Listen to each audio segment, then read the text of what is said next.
क्रमशः स्वादिष्ठान, मणिपुर,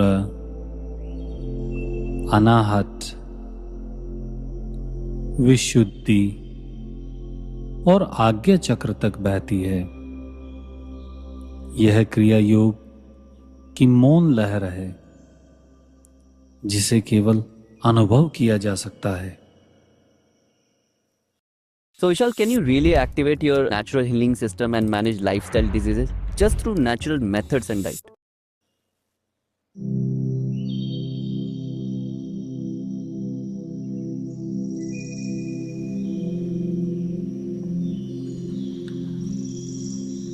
अब अपनी चेतना को दोनों भौहों के बीच केंद्रित करें, आज्ञा चक्र पर।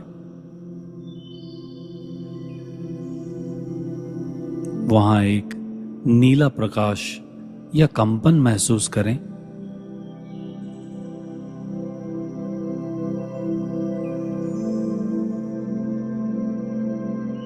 यह ध्यान की ऊंचाई है जहां विचार रुक जाते हैं और आप बस होते हैं।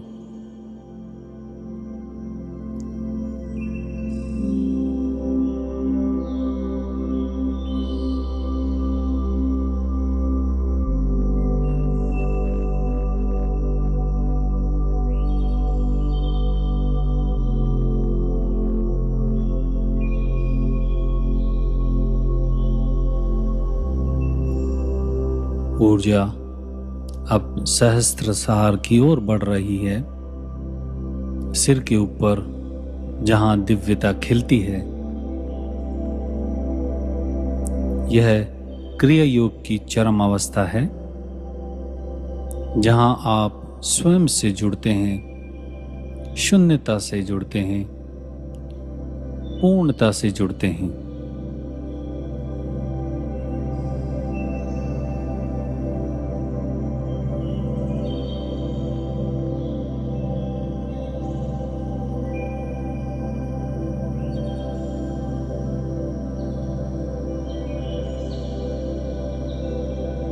अब कुछ क्षण मौन में रहें। ना कुछ करना है, ना कुछ पकड़ना है, सिर्फ साक्षी भाव में रहें। ऊर्जा की हर हलचल को देखें, जैसे समुद्र की लहरें जो भीतर ही उठ रही हैं।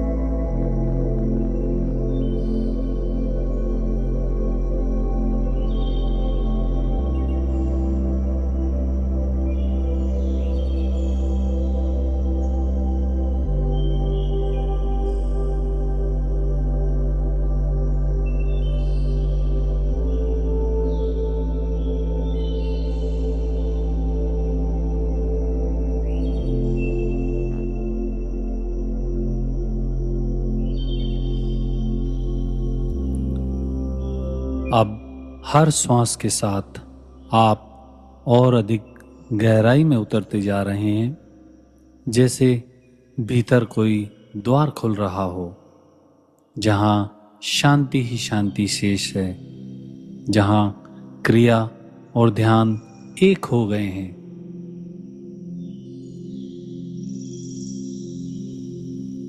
अब मन में एक मंत्र दोहराएं। मैं चेतना हूं, मैं ऊर्जा हूं, मैं शांति हूं,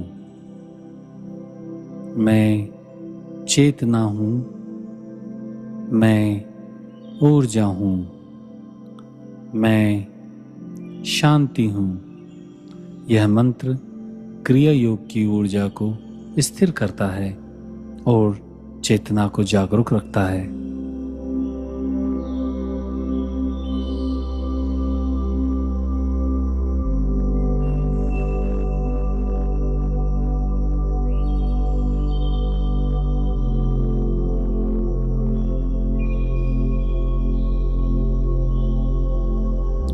धीरे धीरे अब ध्यान से बाहर आने की ओर बढ़ें।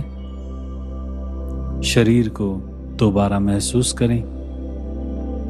अपनी उंगलियां, पैर, पीठ, हर अंग में जीवन है, ऊर्जा है, शांति है।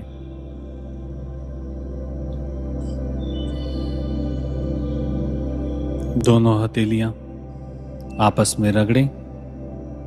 उस गर्माहट को अपनी आंखों पर रखें। फिर धीरे धीरे आंखें खोलें।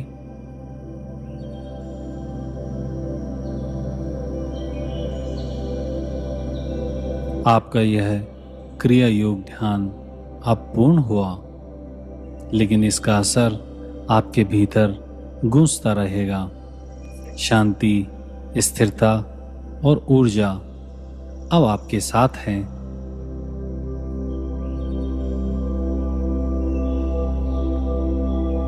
अगर आपने कुछ अनुभव किया, कुछ महसूस किया, तो कृपया कमेंट करें।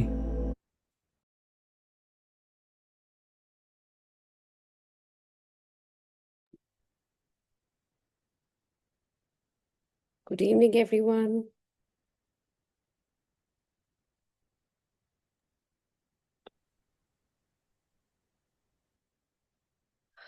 I hope you all. Good evening, Tushar. Good evening, Sheetal. Good evening, Good evening, everyone. Sapna ji. Good evening, Bua ji. Good evening, Monica ji. Good evening, Ji. Good Good evening. evening, Bhumika ji. everyone. सबको good evening Good evening. Good evening. Nice to see you all. Good evening I hope you all have had a very peaceful, soulful time doing the meditation. Those who have joined on time. Yes और जो थोड़ा late थे, I am sure वो भी बड़े silently patiently join in किया। I was happy कि बीच में कोई इंटरप्शंस नहीं हुआ। Great, good. So Monica ji is here. अभी व्हाट वी हैव डिसाइडेड कि फर्स्ट 10 मिनट्स हम विल टेक अप और start with the meditation only. और 7:10 पे या 7:11 पे जब भी जैसे ही खत्म होता है, so we will start with the reading, regular reading sessions. Monica ji, over to you without taking any more time. Okay. Share the screen, page 648. ये जो फर्स्ट पैराग्राफ है इसको मैं एक पीछे से टेकअप कर लेती हूँ। तुषार जी, आप थोड़ा अपना ये जो स्क्रीन शेयर किया है ना, जी उसमें पीछे का भी बैकग्राउंड आ रहा है। Okay, yes done, yes yes right. तो मोनिका जी लास्ट पैराग्राफ से हम टेकअप कर लेते हैं। जी, हमने very good evening to everyone. Thank you good so much. Evening good evening thank you. Sadashiv ji के बारे में बात की थी। सदाशिव जी का मंदिर बनाया था, लोग उनको उनके मंदिर में उनकी पूजा करते थे। और जो वहाँ के राजा थे, उनके लिए उन्होंने कुछ धार्मिक नॉर्म्स बनाकर दिए थे। और वो राजा और राजा के पुत्र बहुत ही आस्था और ईमानदारी के साथ उन धार्मिक नॉर्म्स का, धार्मिक आचरण के कुछ नियम बनाए थे। और वो उनका बहुत ही शिद्दत से पालन भी करते थे। उनको संभाल के भी रखा था उन्होंने, उन नियमों को, कायदों को जो भी बनाए थे। ऑब्वियसली वो एक बुक की फॉर्म में होते हैं, कई बार पेज पे लिखे होते हैं, तो उन्हें शास्त्र भी कहा जाता है। जब वो किसी की जिंदगी बदलने के जितना मादा रखते हैं, अहमियत रखते हैं और पावर रखते हैं, तो इसलिए हमारी बुक्स को शास्त्र भी कहा जाता है, क्योंकि उनमें हमें बहुत सारे प्रश्नों के उत्तर मिल जाते हैं। और थोड़ा सा हमने गीता के बारे में भी पढ़ा, थोड़ा भगवत प्रेम।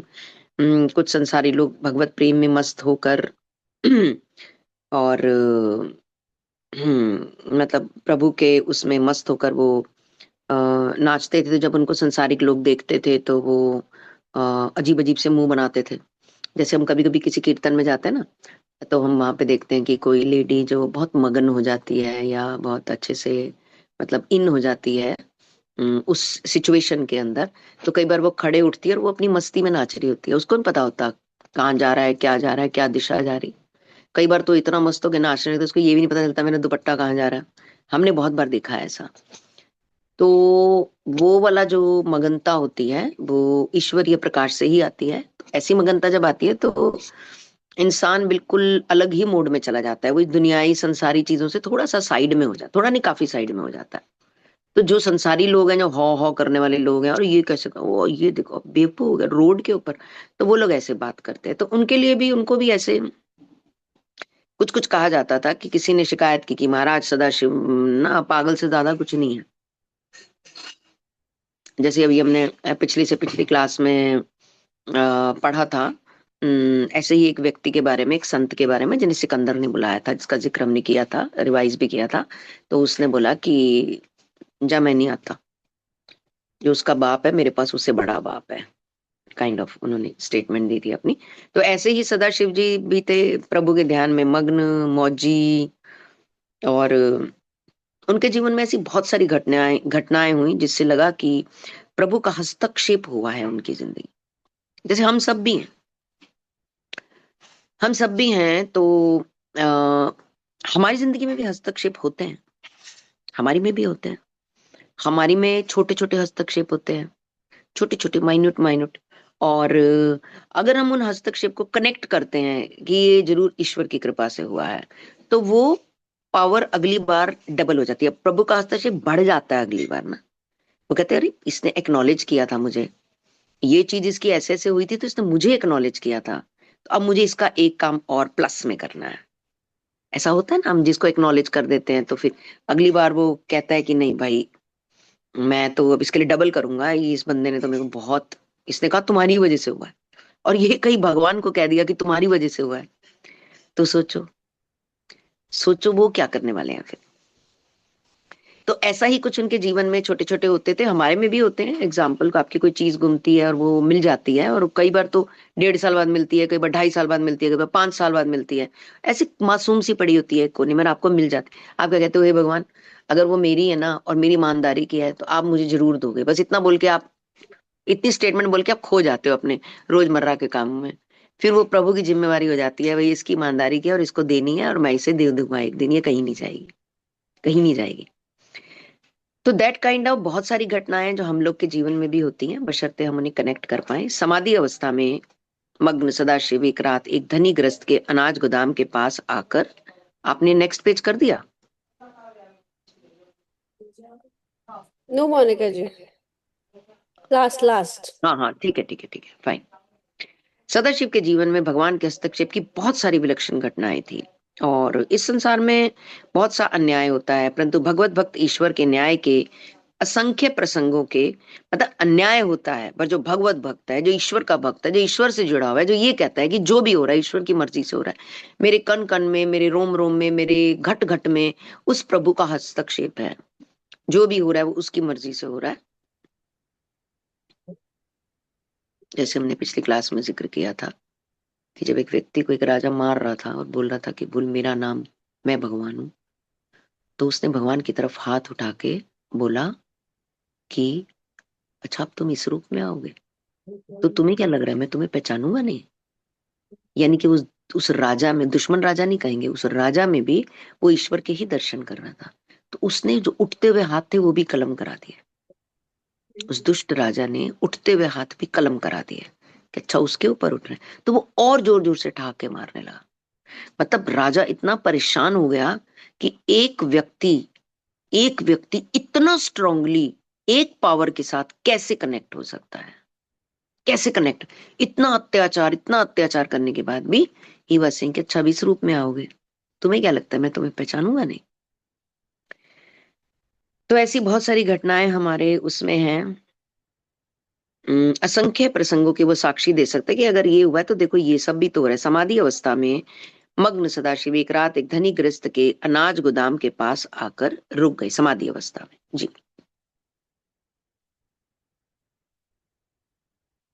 पहले से चोरों की तलाश कर रहे 3 नौकरों ने उन्हें देख लिया और उन पर वार करने के लिए लाठियां उठाई, और आश्चर्य उनके हाथ ऊपर ही रह गए, नीचे ही नहीं आए। भोर में सदाशिव के वहां से जाने तक वे तीनों मूर्तियों के समान वैसे ही हाथ ऊपर उठाए खड़े रहे। ईश्वर ने उनके हाथ रोक लिए। एक बार ये घटनाएं बता रहे हैं कि उनके साथ कौन कौन सी घटनाएं होती, उसके 2-4 वो एग्जाम्पल्स हमें सुना रहे हैं। एक बार मजदूरों के एक सरदार ने मजदूरों के साथ इस संत को भी जबरदस्ती लकड़ी ढोने के काम में लगा दिया। मौनी संत, जब इन्हें इनके गुरु ने कहा था कि तुम्हें इतना वाचालता से बोलने की क्या जरूरत थी, एक वृद्ध वृद्ध संत के साथ जो जिसमें हम कहते हैं कि विचारों का आदान प्रदान कर रहे थे, तो उसमें इन्होंने उनको आध्यात्मिक चर्चा में परास्त कर दिया इन्होंने, सदाशिव जी ने। तो उनके गुरु उनसे नाराज हो गए कि उनकी उम्र का तो लिहाज किया होता, अब इतनी वाचालता की क्या जरूरत थी। तो ये बात उनके दिल को लग गई, छू नहीं गई, लग गई, मतलब लग चोट पहुंचाई, और वो मौनी हो गए, उन्होंने मौन धारण कर लिया कि अब मैं बोलूंगा ही नहीं, चुप, बात ही नहीं करूंगा। तो इसीलिए उनको यहाँ मौनी संत कहा गया, मौनी शब्द इस्तेमाल किया गया। वो तो मौन थे, उन्होंने तो बोला नहीं मैं मजदूर नहीं हूं भैया, मैं नहीं जो सकता। अब जो फकीरी में आ जाते हैं, जो परमात्मा की एक एक सरसता में आ जाते हैं, फिर जैसे हम हजारों बार इस क्लास में डिस्कस कर चुके हैं, हजारों बार, लाखों बार, कि वो उन सब प्रपंचों से बाहर निकल जाते हैं। सजना, संवरना, हेयर स्टाइल बनाना, परफ्यूम लगाना, ब्रांडेड कपड़े, पर्स, चप्पल, जूते, स्टाइल, इन सब चीजों से वो बाहर हो जाते हैं, वो फकीरी में आ जाते हैं। पैर भी फटे से होते हैं, चप्पल भी घिसी सी होती है, मतलब क्योंकि वो एक एक तार उसमें लीन होते हैं।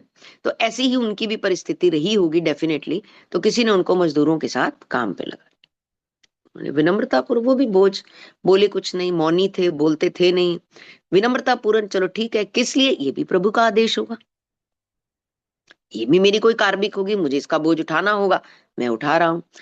ढोया, और नियत स्थान पर पहुंचने पर जैसे ही उन्होंने वहां लगाए हुए विशाल ढेर पर अपनी लकड़ियां रख दी, पूरे ढेर में अग्नि फूट गई। त्रैसंग स्वामी की तरह ही सदाशिव कोई वस्त्र धारण नहीं करते थे, त्रैलंग स्वामी की तरह। त्रैलंग हमें नहीं पता कौन है, त्रैलंग स्वामी जी की तरह सदाशिव भी कोई वस्त्र धारण नहीं करते थे। एक दिन सुबह अनवधान से वे एक मुसलमान सरदार के तंबू में पहुंच गए। अनवधान मतलब बाई चांस होगा। वे एक मुसलमान सरदार के तंबू में पहुंच गए। दो महिलाएं चीख पड़ी। सरदार ने अपनी तलवार से सदाशिव पर वार कर दिया। सदाशिव का हाथ कटकर जमीन पर गिर गया। यह सब उनके ध्यान में भी नहीं आया और निर्विकार भाव से वे वहां से चल दिए।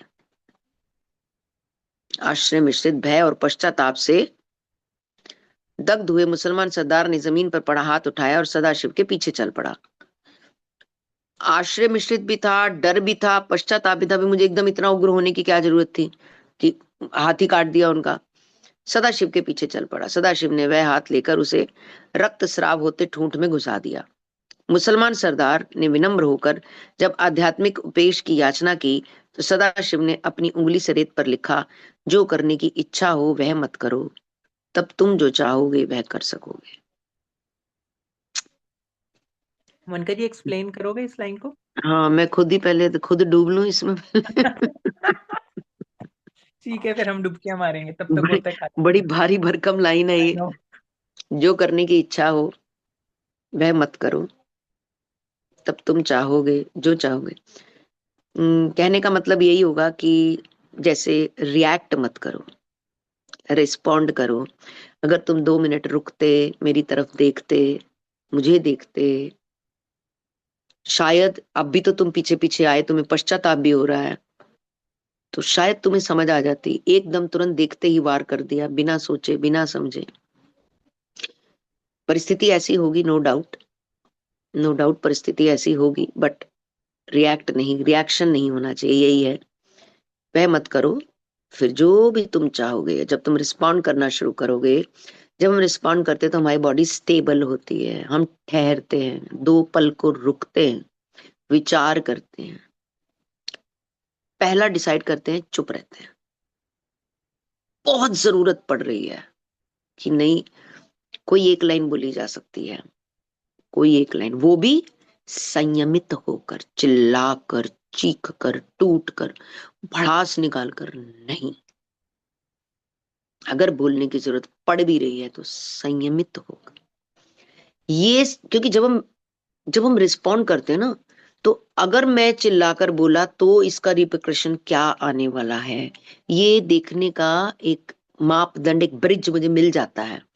अगर मैं लाउड हुआ या मैंने कम्युनिकेशन में ये वाले वर्ड्स चूज किए, तो इसका क्या फल आ सकता है सामने से, ये सोचने का क्या मुझे वो चाहिए, क्या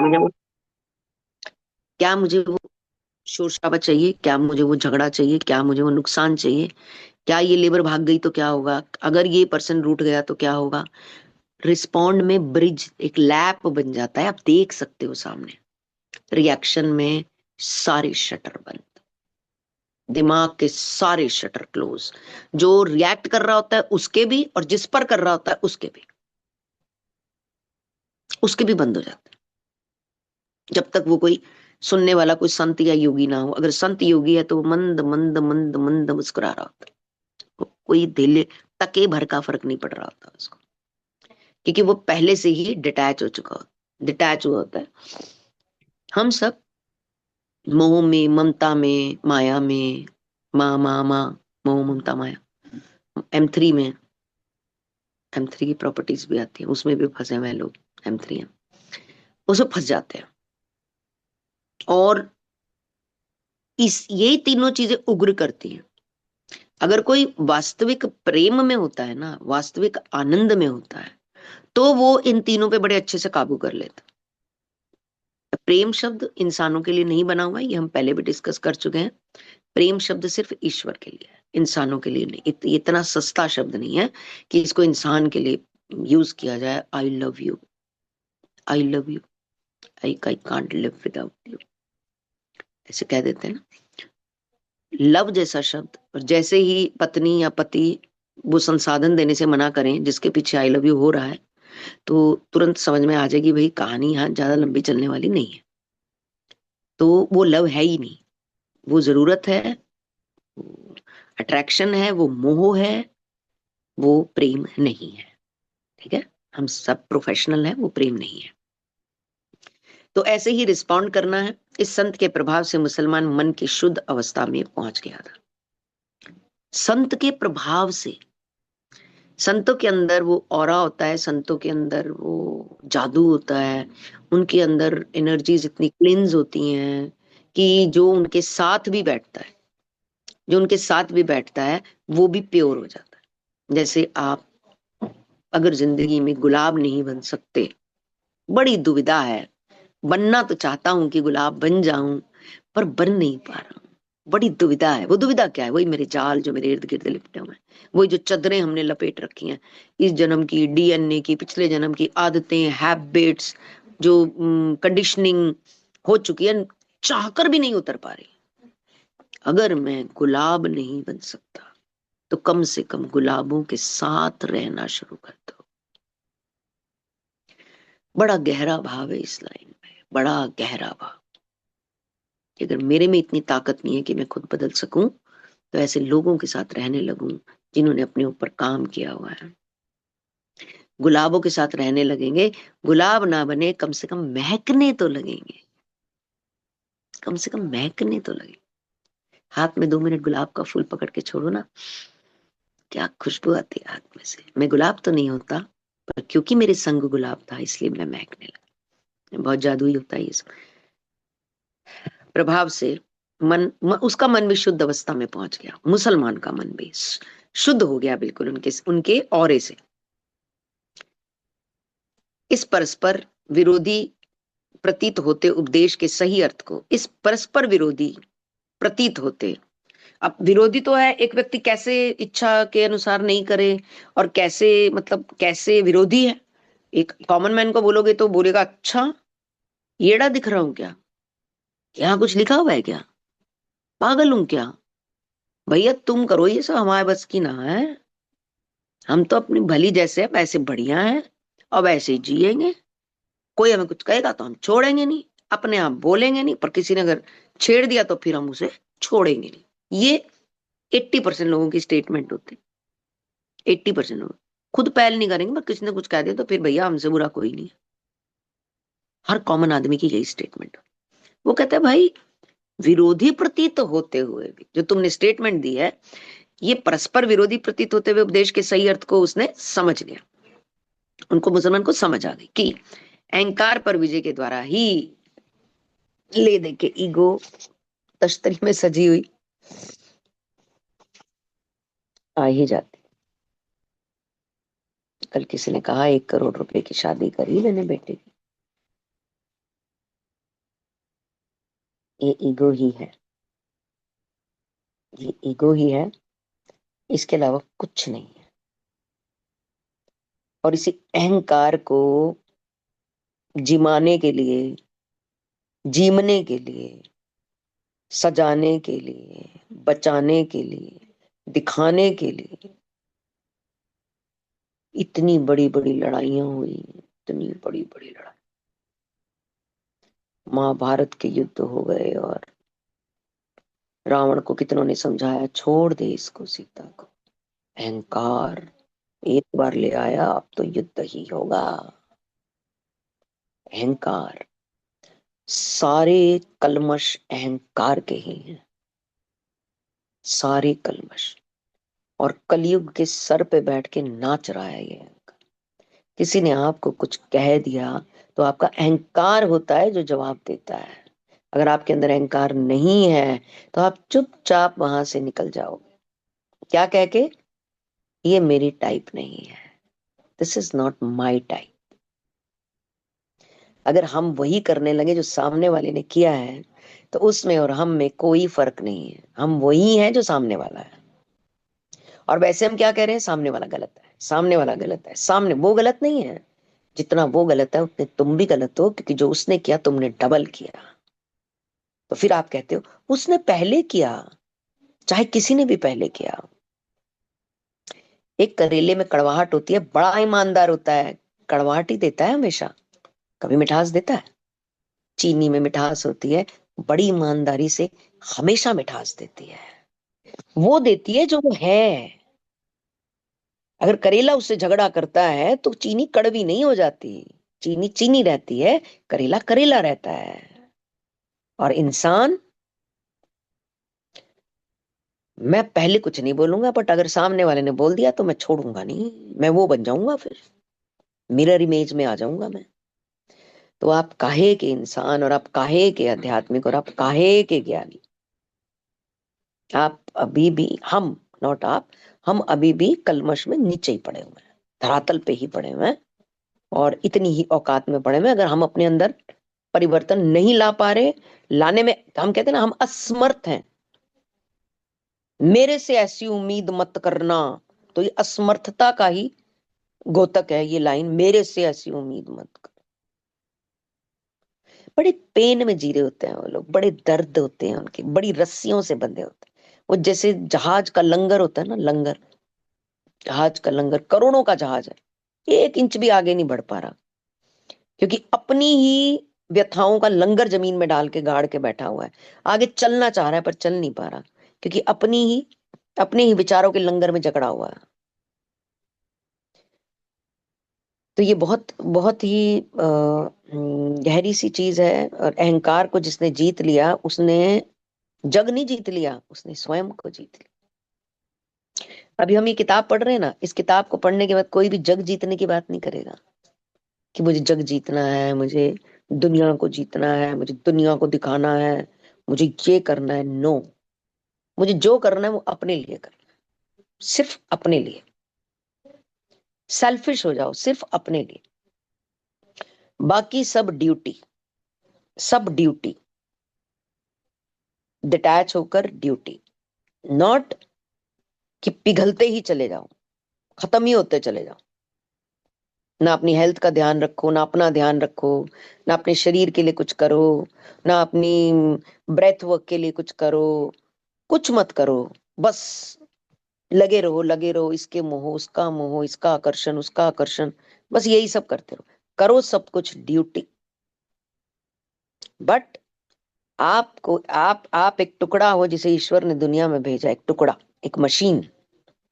इस मशीन के आप मकान मालिक हो। जैसे अपने मकान की केयर करते हो, ऐसे हमें इस शरीर की केयर करनी है, अपने शरीर की, कि जैसा ईश्वर ने दिया था वैसा ही वापस लेके जाना है, उतना ही सुंदर, उतना ही साफ, उतना ही सजल, उतना ही प्यारा, जैसा ईश्वर ने दिया था, मासूम सा, कोमल सा, वैसे ही लेके जाना है। ये हमारी ड्यूटी है। और ये कब होगी, जब हमारे पास अहंकार जलन, द्वेष, ये सब चीजें नहीं होंगी। तिरस्कार, सामने वाले को नीचा दिखाना, अपशब्दों का प्रयोग करना, किसी का जी जलाना, जब ये सब नहीं होगा और आप उन्मुक्त भाव से do your duty and get aside, side में हो जाओ बिल्कुल। हस्तक्षेप करने की जरूरत नहीं है, कंट्रोल किसी को करने की जरूरत नहीं है। कंट्रोलिंग से कुछ नहीं होता, आप अपनी एनर्जी खत्म कर देते हो। क्योंकि किसी को पकड़ के अपनी तरफ खींच रहे हो, किसी को धक्का मार रहे हो तो ताकत लगती है ना, यही कंट्रोलिंग में ताकत लगती है। किसी को कंट्रोल करते हो तो ताकत लगती है। तो आपकी वो ताकत जो आपके क्रिएशन में जानी थी, वो किसी को कंट्रोल करने में वेस्ट हो रही है।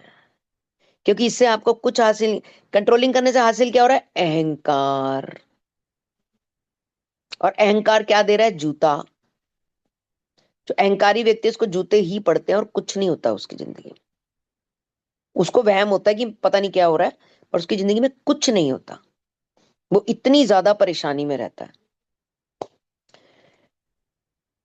अहंकार पर विजय होगी तो आत्मा मुक्त हो जाएगी। इस छोटे से उपदेश का आध्यात्मिक आघात, आघात, जख्म मिला उस मुस्लिम व्यक्ति को, इतना शक्तिशाली था कि वह योद्धा सदाशिव का उन्नत शिष्य बन गया।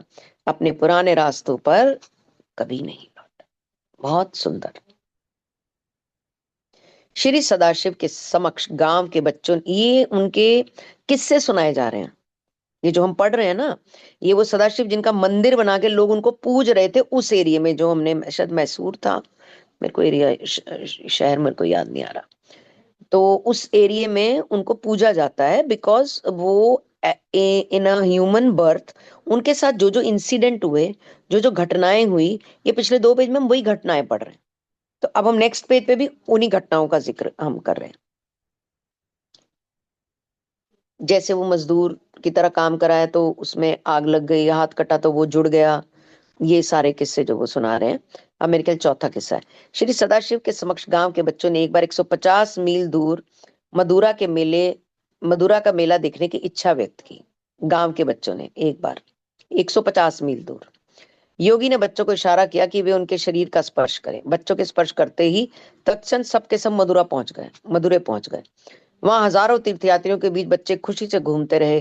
कुछ घंटों बाद योगीवर परिवहन के अपने उसी सरल ढंग से बच्चों को, परिवहन मतलब उसी तरह टच थेरेपी से वो उनको वापस भी ले आए, गांव वापस ले। बच्चों के माता पिता चकित होकर उनके मुंह से मदुरै की शोभा यात्रा का असंदिग्ध संदिग्ध शक हो असंदिग्ध वर्णन सुन रहे थे, शक से परे होकर। और बच्चों के हाथों में मदुरै की मिठाइयों के पैकेट भी देख रहे थे।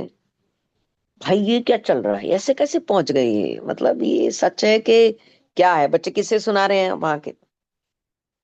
एक लड़के को इस कहानी पर विश्वास नहीं है। उसने बच्चों की बातों का और सदाशिव का उपहास किया। अगली बार जब श्रीरंगम में मेला लगा तो वह लड़का सदाशिव के पास गया। परिहास करने के स्वर में बोला, महाराज बच्चों को आप जैसे मदुरै ले गए थे, मुझे भी श्रीरंगम ले जाओ। सदाशिव ने उसकी यह इच्छा पूरी कर दी और लड़का दूसरे क्षण उस सुदूर शहर की भीड़ में पहुंच गया। पर जब वह वापस लौटना चाहता था तो अफसोस, संत महाराज कहाँ थे।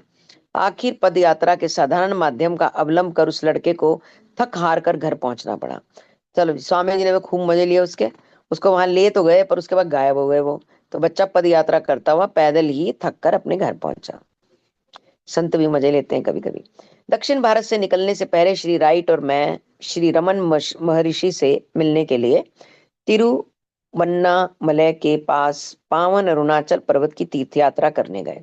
श्री रमन महर्षि ने अत्यंत प्रेम पूर्वक अपने आश्रम में हमारा स्वागत किया और पास ही ईस्ट वेस्ट पत्रिका के ढेर की ओर हाथ दिखाया। हम जितने समय तक उनके पास उनके शिष्यों के साथ रहे तो महर्षि मौन रहते, नहीं बोलते वो जब मुंह खोलेंगे उनके मुंह से प्रवचन निकलेगा, बस उसके बाद क्लोज। वो सामान्य बातें करते ही नहीं। अंधेरा हो गया है, लाइट जला दो, ये कहाँ है, वो कहाँ है, क्या करना है, नो क्वेश्चन, क्वाइट। परिस्थिति आएगी, चीजें हो जाएंगी, चीजें अपने आप हो जाती, उनकी चीजें अपने आप हो जाती। वो मुंह भी नहीं खोलते, फिर भी उनके काम ऑटो क्योंकि वो ऑटोमेड सिस्टम फिक्स कर लेते हैं। उनकी यूनिवर्स के साथ, परमात्मा के साथ, आसपास के लोगों के साथ ऐसी ट्यूनिंग सेट हो जाती है कि उनको मुंह खोलना ही नहीं पड़ता और काम हो जाता है। सोचो ऐसा हो तो जीवन का क्या आनंद की पराकाष्ठा होगी, क्या चिर आनंद होगा वो, कि आप बोल नहीं रहे और काम हो रहा है। जितना चुप, जितना चुप, जितना चुप, उतना चुप। जब बोलना है तो जब बहुत जरूरी है बस वही बोला, उसके अलावा चुप। क्योंकि बोलकर भी कर्म लगता है। जब हम बोलते हैं हमारे मुंह से कभी कुछ गलत निकल जाता है, वो भी कर्म लगता है, क्योंकि कर्म के पीछे की इंटेंशन पकड़ ली जाती है। तो इसलिए सोच समझ कर बोलना है, नहीं तो नहीं बोलना। तोल मोल के बोले, कहावत है ना, हमने पढ़ी थी, लकोक्ति मुहावरा, हमारी 10th क्लास में था, तोल मोल के बोले। मुंह से जो भी सोचो 1000 बार तोलो उसके बाद। क्योंकि जिन जिन जिन जिन जिन जिन के साथ हम जो बोल रहे हैं, वो हमारे कर्म बन चुके हैं अभी तक, अभी तक। और आगे हम बना रहे हैं, आगे हम बना रहे हैं। तो इसलिए बहुत पाप हम कर चुके हैं, अब आगे भी करते रहेंगे। अगर हमने अपने पे कंट्रोल नहीं किया तो ये पाप आगे भी होते रहेंगे। इस जन्म में हम जिनके साथ भी कुंठित रहते हैं, अगले जन्म में समझ लीजिए कि बदला पूरा होने वाला है वापस। अगर हम ईश्वर की शरण में जाकर मोक्ष का द्वार नहीं पकड़ते तो, और दोबारा इंसान बन के आते हैं, तो जितने लोगों के साथ कुंठा किया सारे वापिस आने वाले हैं और सारे अपना हिसाब चुकता करने वाले हैं। ये हमारे शास्त्रों में लिखा हुआ है। इसलिए कहते हैं मौन, चुप, फालतू कोई बात नहीं। उस बात से तो अब हम सभी बाहर आ गए होंगे, काफी तो आ ही गए होंगे, जिसमें हम लोगों पर टीका टिप्पणी करते थे। ये मोटा है, ये पतला है, ये कैसा है, हाँ इसने क्या पहना हुआ है, इसने बाल कैसे करवा लिए हैं, आंखों का चश्मा कितना अजीब लग रहा था, वो बोल कैसे रहा था, वो बैठा कैसे था, वो चल कैसे रहा था, कपड़े कैसे पहने। इन सब से तो मीलों दूर मेरे ख्याल इस क्लास में जितने लोग हैं वो तो आ चुके होंगे। अब हमारी डिस्कशन में ये बिल्कुल नहीं होगा, बिल्कुल भी नहीं होगा। नंबर 2, न्यूज कट चुकी होगी। टीवी में न्यूज देखनी बंद, बिल्कुल नहीं देखनी, देखनी ही नहीं है। जितनी देर में न्यूज देखोगे उतनी देर में माला जाप करके या प्रभु के नाम ले लो, या अपने पे काम कर लो, या ब्रेथ वर्क कर लो, या योग कर लो, कुछ भी कर लो, अपने लिए कर लो। जितनी देर दुनिया भर के लोगों की न्यूज देखते हो, जिसमें आपको धीले टके का कोई फायदा नहीं होता। ये हम कहते हैं मेरी जीके बड़ी हाई है, ये भी अहंकार है। इतनी जीके रखो कि देश का प्रधानमंत्री कौन है, हमारे कितने राज्य हैं, कितने हमारे प्रांत हैं, और कितना ये है। इतनी जीके बहुत होती है। किसके घर में क्या हुआ, किसके घर में बच्चा हुआ, किस घर में ये हुआ, किस घर में वो हुआ, सारी जीके की हमें कोई जरूरत नहीं है। कहाँ कहाँ पे क्या चीज हुई, फलानी जगह ये हुआ, फलाने देश में ये हुआ, ज्यादा ही चौधरी बन जाते हैं, दूसरे देश में ही पहुंच जाते हैं, वहां की चीजें समेटनी शुरू कर देते हैं। Wastage of energy. जब उनसे मिलने गए, उन्होंने बहुत ही स्वागत किया, पास ही पत्रिका थी, शिष्यों के पास रहे, महर्षि मौन रहे, उनके मुखमंडल पर प्रेम और ज्ञान, दैट्स ऑल, दैट्स ऑल। स्वभाव में विनम्रता, आंखों में तेज, चेहरे पे चमक, भीतर ज्ञान से भरे हुए, और प्रेम भाव से, प्रेम दृष्टि से। ये तो 2-4 कड़े डाल के बैठा है, ये मेरे को रिच लग रहा है। ये जो सेवक आया मेरा, ये फकीर सा बैठा है, ये ऐसे बैठा है, ऐसे बैठा है, ऐसी उनकी नजरें आंक नहीं रही होती। जो प्रभु प्रेम में मग्न होते हैं, प्रभु प्रेम में डूबे होते हैं। एक छोटी सी 44 हुए हैं। आज इतना ही पेज पढ़ना है ना तुषार मैम, आज इतना ही पढ़ते हैं, ठीक है।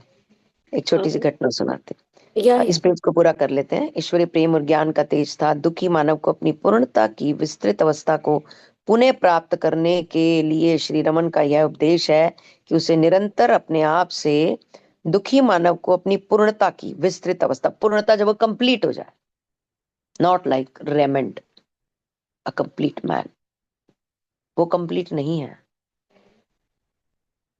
जब इंसान अपनी अपने विस्तार को, अपनी पर्याप्तता को पा लेता है, तब वो कंप्लीट होता है। को पुनः प्राप्त करने के लिए श्री रमन क्या उपदेश, जिनके पास वो मिलने गए थे, कि उसे निरंतर अपने आप से यह प्रश्न करना चाहिए, मैं कौन हूं, मैं क्यों आया हूं यहां, मैं यहीं क्यों आया हूं, मेरे जो इर्द गिर्द है कौन है, इनके साथ मेरा क्या कार्मिक रिश्ता है, मैं ऐसे कौन से कर्म करके आया था जो मैं यहां आया हूं, चाहे वो अच्छा है चाहे वो बुरा है चाहे वो जैसा भी है, अब मुझे क्या करना है, मेरा वास्तविक काम क्या है, मुझे मनुष्य जन्म ही क्यों मिला, मैं जानवर क्यों नहीं बना। ढेरों प्रश्न क्या कभी पूछे हमने खुद से, कभी मन में ये सवाल आए, कभी नहीं। सवाल क्या आते हैं, कहाँ जाना है, आज क्या बनाना है, सेल कहाँ लगी है, शॉपिंग कहाँ से करनी है, घूमने कहाँ जाएंगे, कौन से हिल स्टेशन पे जाएंगे, आज कौन आ रहा है,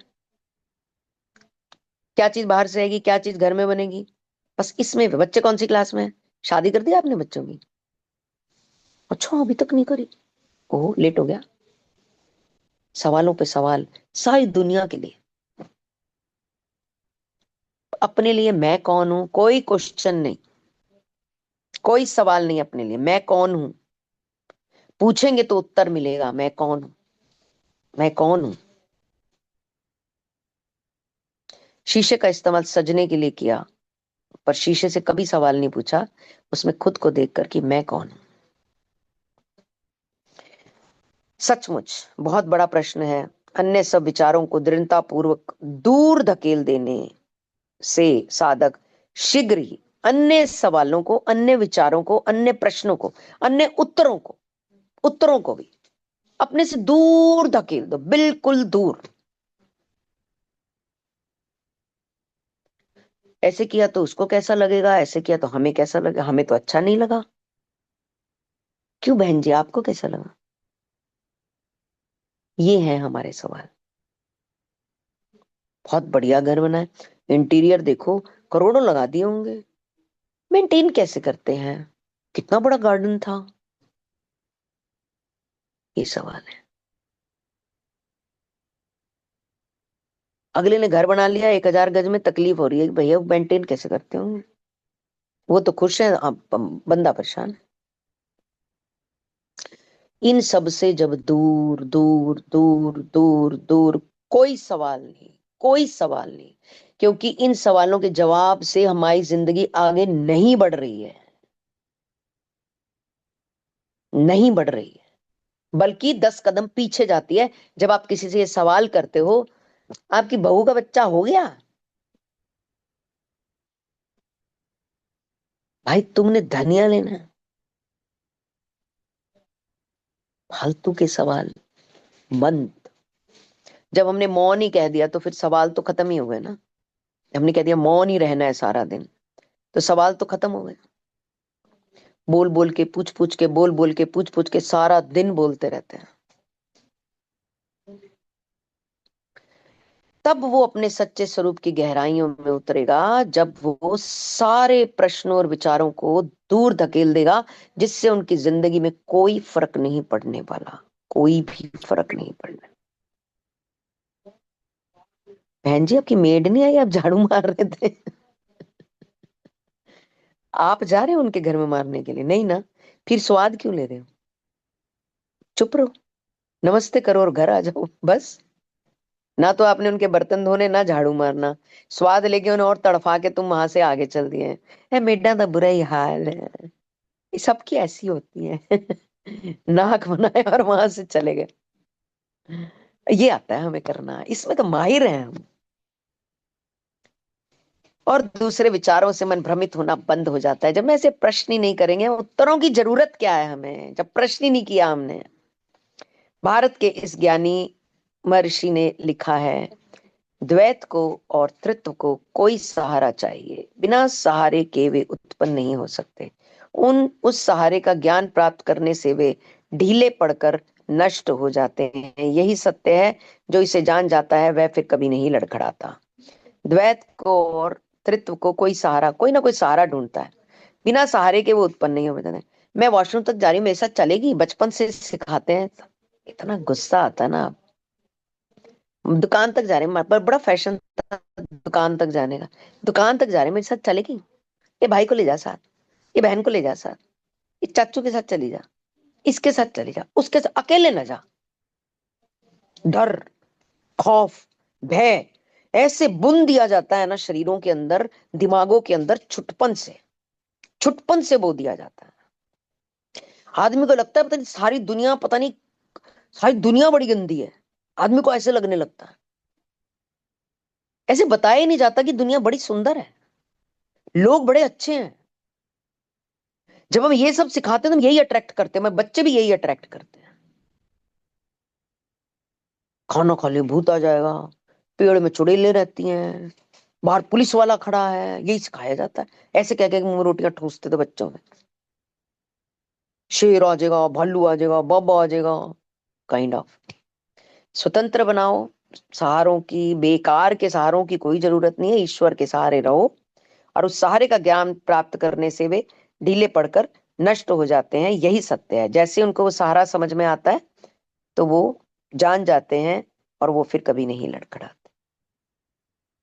That's all. अच्छा, रमन महर्षि एवं श्री योगानंद जी। रमन जी का अरुणाचल में आश्रम। जी मैम, आज के लिए इतना ही। जी, thank you you. wanted to share something, Monica ji, is that so? हाँ मैं बताने लगी थी। हमारे एक नोन है, वो राधा स्वामी के वहां पे उन मतलब वो वहीं चले गए हैं, वहीं रहने लगे हैं वो अपनी बेटी के साथ। और उनकी जो डॉटर है वो, she was professor in Ludhiana, Punjab में कहीं पे कॉलेज में। And she also left that job and she joined her mother there. तो वो एक बार हमें किस्सा सुना रहे थे। उनको किस्सा गुरु जी ने जो गद्दी पे बैठते हैं उन्होंने कभी सुनाया कि ऑडियंस में एक आदमी था जो फकीर था, बिल्कुल फकीर से मुझे ये चीज याद आई थी। तो वो बिल्कुल फकीर थे, सच्ची घटनाएं, बिल्कुल फकीर सा था। और वो इतना फकीरी में था कि मन मन मुस्कुराता रहता था, और उसके ना मक्खियां उसके शरीर पे कहीं कहीं कहीं कहीं बैठ रही थी। मतलब वो मतलब ज्यादा नहाया भी नहीं हुआ था वो कई दिन से जैसे। तो वो बैठा था संगत में। जब वो संगत में बैठा था ना, तो जब वो भजन होता है या कुछ होता है ना, तो वो तालियां मारता था जोर जोर से और मुस्कुराता रहता था सारा टाइम, और ऊंचा ऊंचा गाता था भजन को ना। तो लोग देखते थे फनी ऐसे करके, मतलब कपड़े भी उसके मैले से थे और मक्खियां भी बैठ रही थी। तो लोगों ने ना उसे घेरा बना लिया। जैसे कोई ऐसा व्यक्ति संगत में बैठ जाता है तो लोग को स्मेल आने लगती है, लोग तो घेर, भाई हम तो बड़े साफ सुथरे हैं, तो लोग घेरा बना, घेरा मतलब कि लोग दूर हो गए थोड़ा थोड़ा उसे। तो दूर से देखने पे ऐसे लगता है जैसे गोल चक्कर सा बन गया उसके इर्द गिर्द। तो लोग दूर होके बैठ गए हैं उससे। तो वहां पे है कि प्रश्न पूछते हैं, एक दिन होता है वहां पे कोई कोई एक वीक में दिन होता है कि लोग अपने सवाल पूछते हैं। तो किसी ने सवाल किया, प्रभु जी आप कहाँ सोते हो? मतलब आप ईश्वर के पास सोते हो, आप कहाँ, मतलब आप जब आप सोते हो तो ईश्वर आपसे मिलते हैं, आप कहाँ सोते हो? तो गुरु जी स्टेज पे बैठे थे, उन्होंने ना दूर उस आदमी की तरफ इशारा किया और बोला, मैं इसकी गोद में सिर रख के सोता हूँ रोज रात को, क्योंकि ये पाप रहित है, ये द्वेष रहित है, ये लालच रहित है, इसके मन में कुछ भी पाने की कोई कामना नहीं है, ये पाकीज़ा और साफ है। सारी दुनिया जो ऊपर से नहा धो के सुगंध लगा के सोने जवाहरात पहन के महंगे महंगे कपड़े पहन के जो साफ बन के आती है ना, वो आधी से ज्यादा आधे से अंदर से गंदी होती है।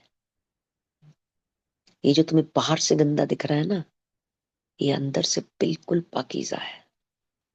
मैं इसकी गोदी में सर रख के सोता हूं। ये वार्तालाप हमें उन्होंने सुनाया, और वो पिछले शायद 15 साल से वही है। किसी पड़ोस की ग्रुप के साथ वहां पे यात्रा के लिए गई थी, कि जैसे बस जा रही है चलो चलो, और फिर वो वहीं रह गई। और फिर उन्होंने इच्छा की कि मुझे यहीं रहना है। उनके हस्बैंड बैंक मैनेजर हैं, बच्चे दोनों इंजीनियर हैं, और डॉटर ने फिर ब्रह्मचार्य ले लिया। और वो डॉटर भी अपनी जॉब छोड़कर, बहुत अच्छे हाई स्केल पे स्केल पे थी वो, वहाँ केमिस्ट्री या बायोलॉजी की प्रोफेसर थी, and she joined her mother. और अब वो वहाँ पर जितने भी फॉरेनर्स आते हैं उन सबका स्टे और उन सबका पूरा जो भी डिपार्टमेंट होता है, जितने भी बाहर के देश से लोग आते हैं उनको वो मैनेज करती है। And they are very happy, they are very happy, they are very बहुत सेटल्ड, बढ़िया, बहुत वेरी बढ़िया। बहुत काम है वो, बहुत शांत है वो। हाँ, हमारी तरफ भी राधा स्वामी के 2-3 लोग रहते हैं, आते हैं, वो जाते हैं, वो अपना ध्यान भी करते हैं, बड़ा अकेले में ध्यान करते हैं। हाँ जी, जो भी उनके नियम होते हैं।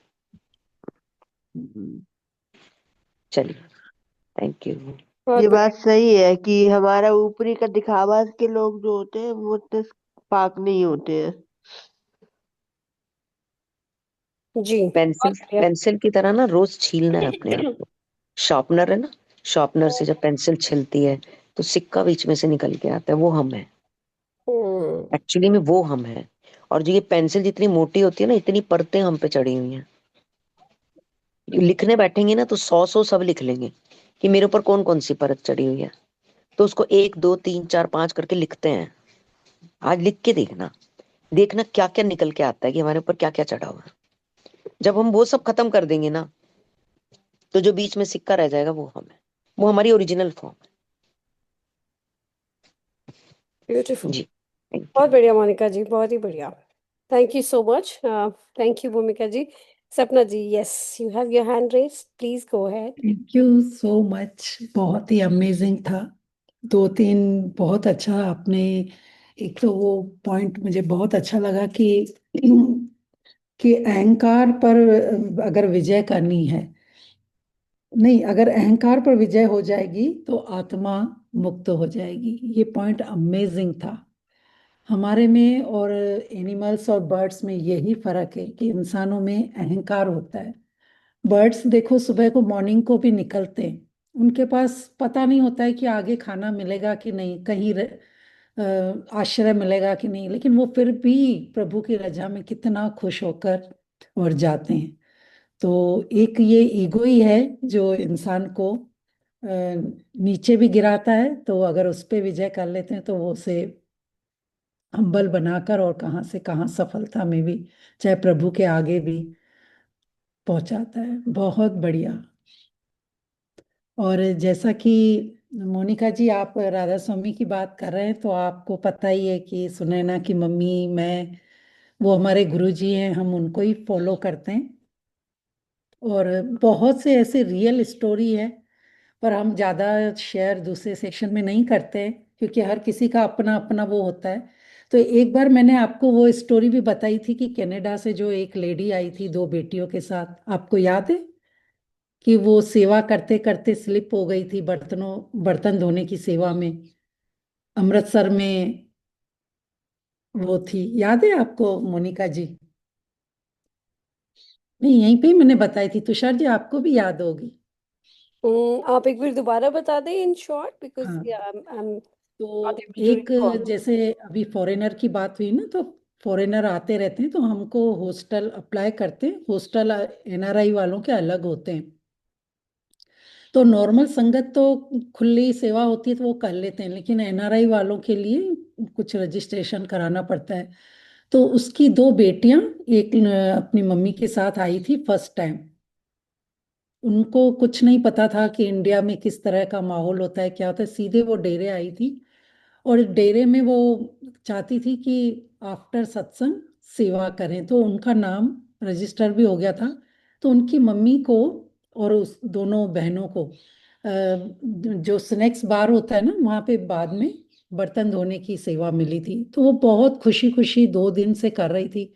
सडनली उनकी मम्मी का जो पानी निकलता है ना, ग्रीस वाला, उसका साबुन वाला, उसमें पैर स्लिप हो गया और उसको सिर की बहुत गहरी चोट लगी। तो वैसे तो ब्यास के अंदर ही अच्छी हॉस्पिटल है, लेकिन इनका इतना डीप वो अंदर तक था, तो उनको अमृतसर में रेफर कर लिया था। अब ये दोनों बहनें न इनके कोई रिश्तेदार थे इंडिया में, न क्या, किसी को नहीं जानती थी। तो वो एडमिट हुई, कोमा में चली गई उनकी मम्मी। तो वो बहुत रोने लगी कि हमारा तो यहाँ कोई है ही नहीं। तो फिर है ना, नर्सों ने बोला कि देखो अभी आप जिस पर्पस से आए हो आप वहाँ चले जाओ, और जैसे ही आपकी मम्मी की हालत ठीक होगी हम आपको वहाँ पर बता दें। और वहाँ पे हमारे से फ़ोन भी ले लिए जाते हैं मेन गेट पे ही।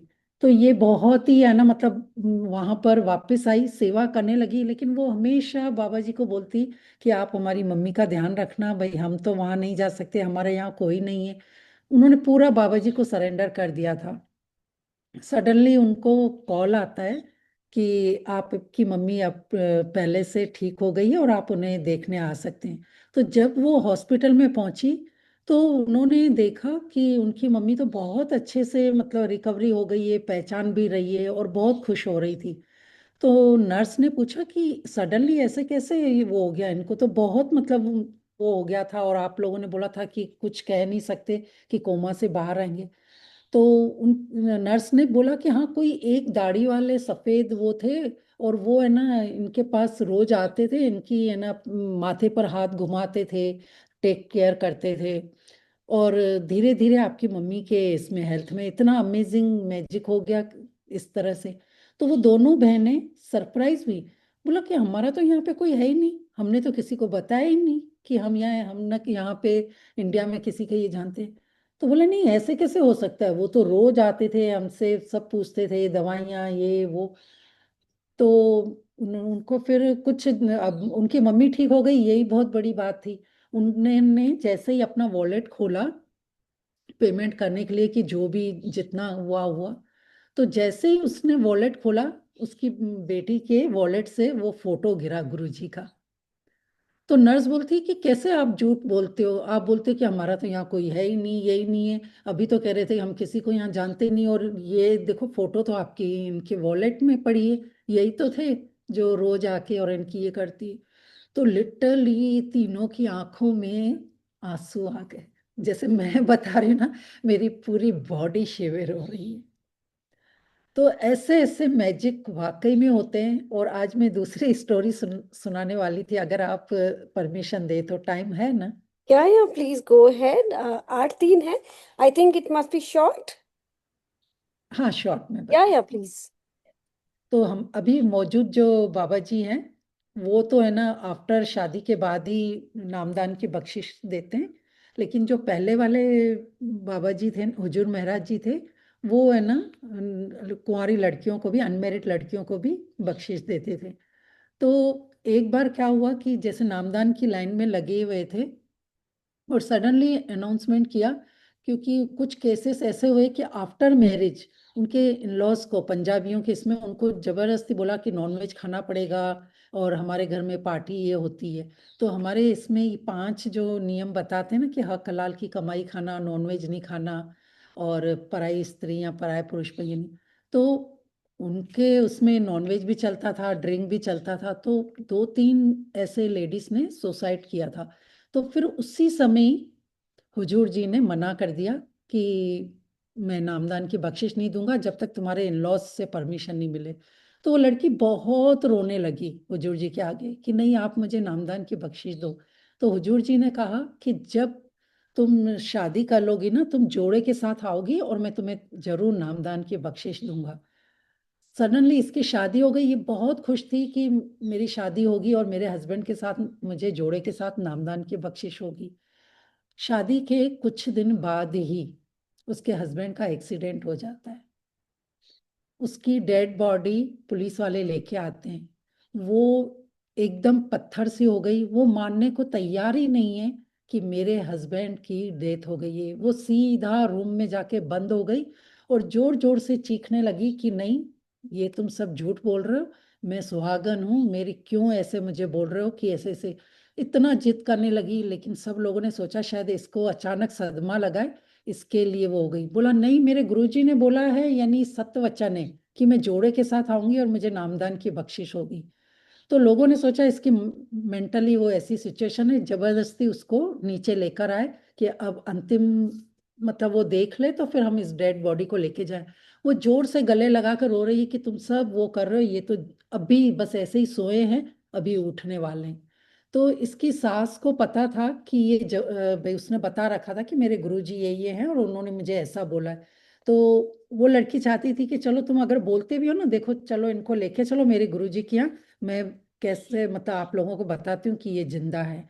तो उसकी सास ने बोला कि जहाँ इतना वो किया है, और पंजाब में ही थे, तो बोला लेके चलते हैं। तो उसको कार में बिठा के उस डेड बॉडी को कार में लेकर ब्यास जाते हैं। और उस समय हुजूर महाराज जी का कुछ और प्रोग्राम था, लेकिन वो घंटे, इतने घंटे कार में ही वो लेडीज वेट कर रही थी कि हुजूर महाराज जी आए और मेरे हस्बैंड। तो बहुत सारे सेवादारों ने उनको बताया कि एक लड़की सुबह से आई हुई है कार में अपने हस्बैंड के, बोल रही मेरे हस्बैंड की तबीयत ठीक नहीं है, आंखें बंद है, बेहोश है, और मैं हुजूर जी के दर्शन करना चाहती हूँ, उनको बताना चाहती हूँ कि देखो मेरे हस्बैंड ऐसे ऐसे। तो सारे इन लॉज भी वहाँ वेट कर रहे हैं। जैसे ही हुजूर महाराज जी आते हैं और उन्होंने उनको बोलती है कि देखो बाबा जी आपने कहा था ना कि आप है ना जोड़े के साथ आओगी और आप मुझे नामदान देखो, देखो मैं अपने हस्बैंड को लेके आई हूँ, लेकिन ये उठ ही नहीं रहे हैं, बहुत गहरी नींद में सोए, प्लीज आप इनको उठाओ ना। तो जैसे ही हुजूर जी उनके ऊपर दृष्टि डालते हैं और पानी मंगाते हैं, उनको छींटे लगाते हैं, और वो सडनली उठ जाते हैं। उनकी सास, पूरे लोग वहीं पे ही उनके चरणों में गिर जाते हैं कि कैसे ये चमत्कार हुआ। और आज भी अगर आप जाओगे ना, वो लेडी का नाम ज्योति है, वो ऑफिस में तब से, उसने बोला अब मुझे वापस घर भी नहीं जाना है, उसके हस्बैंड और इन्होंने नामदान वहां लिया, तब से दो बेटे भी हैं, और वो पूरी मतलब ब्यास में ही बस गई है, और पूरी लाइफ, यानी अब तो बुढ़ी हो गई है, वाइट बाल भी हो गए, पूरा लाइफ टाइम उन्होंने वहां पर सेवा करी। सोचो, उन्होंने बोला कि मुझे इतनी बड़ी जहां से बख्शी, मैं क्या करूंगी दूसरी भौतिक चीजों का सुख। तो इसी बात पे दिस इज अ सरेंडर, यानी स्टोरी ऑफ, विश्वास और सरेंडर। या, complete faith and surrender. Yes, absolutely right. Thank you जब सो जब आप बता रहे थे स्टोरी है ना वो मदर वाली, तो मैं मतलब जैसे आप कह रहे हो गूजबम, तो मुझे भी सेम फील हो रहा था कि कितनी बड़ी बात है। और जब आप बता ही रहे थे तो मुझे ऐसे आभास हो गया था कि गुरु महाराज जी आते होंगे, अगर कोई रिलेटिव नहीं है। Beautiful, beautiful. Thank you for sharing सपना जी। बहुत बढ़िया है। इसमें एक तरह से सच्चाई है कि डेथ इंसान को भी जिंदा कर सकते हैं अगर गुरु जी की शक्ति को मानो तो। बिल्कुल, बिल्कुल जी। Anyone who would want to share, दो हम लोग टाइम से थोड़ा आगे ही चल रहे हैं। किसी ने इन शॉर्ट कुछ शेयरिंग करनी हो तो please go ahead, and then we will wind up with the concluding prayer. या सोनल सेड, सॉरी, कुछ स्टोरी लंबी हो गई, दूसरों के हम नहीं प्रॉब्लम सुन सपना पाए। जी, no problem, it's good to share good stories, and then real life stories जो फेथ की बात करते हैं। We always look forward to hear and listen to such stories. Thank you for sharing. Yeah, who have had the hand raised? अभी किसी ने किया था, I think. Sheetal. Yeah. Sheetal, go ahead, please. Good evening all. बहुत ही अद्भुत session था आज, खास तौर से रीडिंग भी और एग्जाम्पल्स जो मोनिका जी दे रहे थे, सपना जी की स्टोरीज। एक जगह मुझे बोलने का मन किया तो मैंने कहा मैं लास्ट में बोलूंगी। जब रीडिंग के टाइम पे ये बात आई कि उनका हाथ काट देने के बाद वो चलते बने जैसे कि उन्हें कुछ हुआ ही नहीं, तो वो बंदा पीछे पीछे भागा, उन्होंने हाथ जोड़ लिया और एक ही लाइन बोली। तो वो जो एक लाइन बोली थी कि तुम अगर वो ना करो जो तुम you know what you want, then you can do what you like. इस चीज को मैं जिस ढंग से एक्सप्लेन अपने लिए करना चाहूंगी, शायद कुछ लोग रिलेट कर पाए। जब हम वांट को जानते हैं तो वांट आती है डिजायर से, यानी कि अगर मैं कुछ चाहती हूं तो वो डिजायर से आ रहा है। तो उन्होंने ये जो गहरा मैसेज दिया है ना, वो ये शायद दिया है कि अगर हम आउट ऑफ डिजायर जो चाहते हैं उस चीज को करने से रुक जाएं, तब हमें वो करने को मिलेगा जो हम व्हाट वी लाइक। मैं एक एग्जांपल से समझाती हूँ। मान लो आजकल की लोगों में एक भेड़ चाल है, कौन आगे जा रहा है, किसकी सैलरी ज्यादा है, किसको जंप मिल रही है, कंपनी किसको वो दे रही है, अप्रेजल दे रही है, वगैरह वगैरह, किसके फॉलोअर ज्यादा है, ये सब हो रहा है। अगर आप वो करो जो आप, यहाँ पे इंग्लिश में बुक में बड़ी प्यारी डिफरेंस है वांट और लाइक की, जो जो मुझे पकड़ में आई, कि if you want you will get jealous, कि अरे उसके जैसी सैलरी तो मुझे भी चाहिए, मुझे भी जंप चाहिए, मुझे भी फॉलोअर चाहिए, वगैरह वगैरह। तो अगर आप ईगो से ड्रिवन हो, नीड से ड्रिवन हो, डिजायर से ड्रिवन हो, तो आपका वांट ये कहेगा कि मैं इससे जेलस हो जाऊं। तो जब आप वो रोक लो जो आप वांट की जोन में थे, डिजायर की तरीके से, तो आप वो कर पाओगे जो आप लाइक करते हो करना। अगर आप वांट का चोला उतार दो, मोनिका जी ने भी बताया कि एक चोले हमने इतने सारे पहन रखे, उतार देने चाहिए। जब आप वांट का चोला या ईगो का या डिजायर का चोला उतारोगे, तो जो आपका प्योर सोल है ना, जो आपका सेल्फ कॉन्शियसनेस है ना, वो सिर्फ लव जानता है, वो अप्रिसिएशन जानता है। तो किसी की तरक्की में वो लाइक क्या करेगा, that person will like to appreciate, कि अरे यार मेरे कुलीग की तरक्की हुई, ये तो बड़ी अच्छी बात है, मुझे जाके कॉन्ग्रेचुलेट करना चाहिए। तो जब आप वांट को छोड़ो, तो आप वो कर पाओगे जो आप लाइक करते हो। कहीं ना कहीं ये मैसेज वो दे रहे थे। रिएक्ट और रिस्पॉन्ड का तो ब्यूटीफुल था जो उन्होंने समझाया, क्योंकि उस समय उस इंसान ने रिएक्ट किया था, पॉज लेके रिस्पॉन्ड नहीं किया। कि अगर जनानियों के कमरे में वो नग्न अवस्था में चले गए, वो कपड़े नहीं डालते थे, तो वो उस तरह से बुरके वाली औरतों के सामने चले गए, तो उनको कुछ सूझा नहीं, उन्होंने बाजू ही काट दिया कि तेरी हिम्मत कैसे हुई अंदर आने की। तो वो तो आउट ऑफ रिस्पॉन्स, मतलब रिएक्शन ही था, रिस्पॉन्स नहीं था। वो भी वैलिड है। पर जब इस लाइन की गहराई में जाओ, तो ये भी है कि when you leave what you want, you can do what you like. And as soul consciousness, you would like positive things. But out of ego, you would want negative also. Out of ego आपकी wants में low frequency items भी होंगे, high frequency items भी होंगे, mix होगा या imbalance होगा। पर जब आप लाइक की फ्रीक्वेंसी में आओगे ना, चाहते क्या हो करना, एक इंसान तरक्की में है अगर, तो उसकी आप अप्रिसिएशन करना चाहते हो, तब आप सोल लेवल पे कनेक्ट करते हो कि we are following the law of oneness, हम सब एक ही परम से आए हैं। तो मुझे ये लगता है कि when you leave what you want, then you can do what you like, is a beautiful message from the entire chapter अभी तक। बहुत ही खूबसूरत मैसेज था। बाकी एक जगह और भी मेरा मत थोड़ा सा डिफरेंट था, यहाँ डिफरेंट नहीं था, यहाँ मैं ऐड ऑन करना चाहती थी। एक जगह डिफरेंट था, वो जिस दिन टाइम होगा तब हम डिस्कस कर लेंगे, आज I will not take time, Thank you. But yeah that would be a different conversation altogether. Great shares. So thank you so much. Yeah, Thank thank you, you for Sheetal. giving me a chance. Absolutely Bye bye. Yeah. correct. And जब आप कह रहे थे तो मेरे दिमाग में same यही लाइन आ रही थी कि ये लाइन बहुत डीप थी। when you uh, when you stop doing what you like, you will do you will be able to do what you like. जो आप हिंदी में तो बहुत अलग से दिया हुआ था, लेकिन मुझे लगता है कि इस लाइन को बहुत ज्यादा इसको डीप रिफ्लेक्ट अंडरलाइन कर किया, लेना चाहिए इसे तो। अंडरलाइन करना चाहिए, इस पे मंथन कर सकते हैं कि क्या क्या चीजें हैं, क्या क्या चीजें हैं, कि जो जो चीजें बहुत हमारी, बहुत आपने उसकी आज बहुत तो अच्छी क्लास एक्सप्लेनेशन भी की कि जो या आज क्लास डिजायर बहुत पैदा हो बढ़िया रही रही। है, आउट ऑफ डिजायर जो पैदा हो रही है, उसको उस पे कंट्रोल करना चाहिए। वो और वांट्स बन जाती है, वांट्स वो बन, नीड में भी नहीं आती, वो वांट्स होती है। करेक्ट, सोल लेवल पे लाइक्स निकल के आते हैं क्योंकि वो प्योर होते हैं। Beautiful. Thank you so much Sheetal. I think we must my wind up pleasure. 8:14 already. Sure Uh, sure. Beautiful session today. A lot of learnings and lot of self reflection. और मोनिका जी ने वैसे अगर किसी को याद हो तो टास्क दिया है कि 100 चीजें लिखी जाएं अपने बारे में, और उसमें देखा जाए क्या क्या कमियां खामियां अपने में है, क्या वीकनेसेस है, and then start working on each weaknesses one by one. All तो right. कमियां लिखनी है या उसमें क्या विशेषता है वो भी लिखनी है? Monika ji, would you like to explain? मेरे को जितना याद है मोनिका जी ने कहा था कि 10 चीजें खोजें अपने में जो गलत हैं, वो और चाहती थी हम ढूंढे हम पे क्या क्या परतें चढ़ी हुई हैं, क्या परतें चढ़ी हैं, तो क्या क्या चीजें हैं जो गलत है, जिससे गेट रिड ऑफ होना जरूरी है, कंडीशनिंग। जिसको उतारना जरूरी है। Is that so, Monica ji? हाँ, Monica ji शायद कुछ पाठ कर रही है. I think she's not able to speak. But thank you, Monica ji. All right, let's join our hands for the concluding prayer. सर्वे भवन्तु सुखिना, सर्वे सन्तु निरामया, सर्वे भद्राणि पश्यन्तु, माँ कश्चित् दुःख भाग् भवेत्. ओम शांति शांति शांति.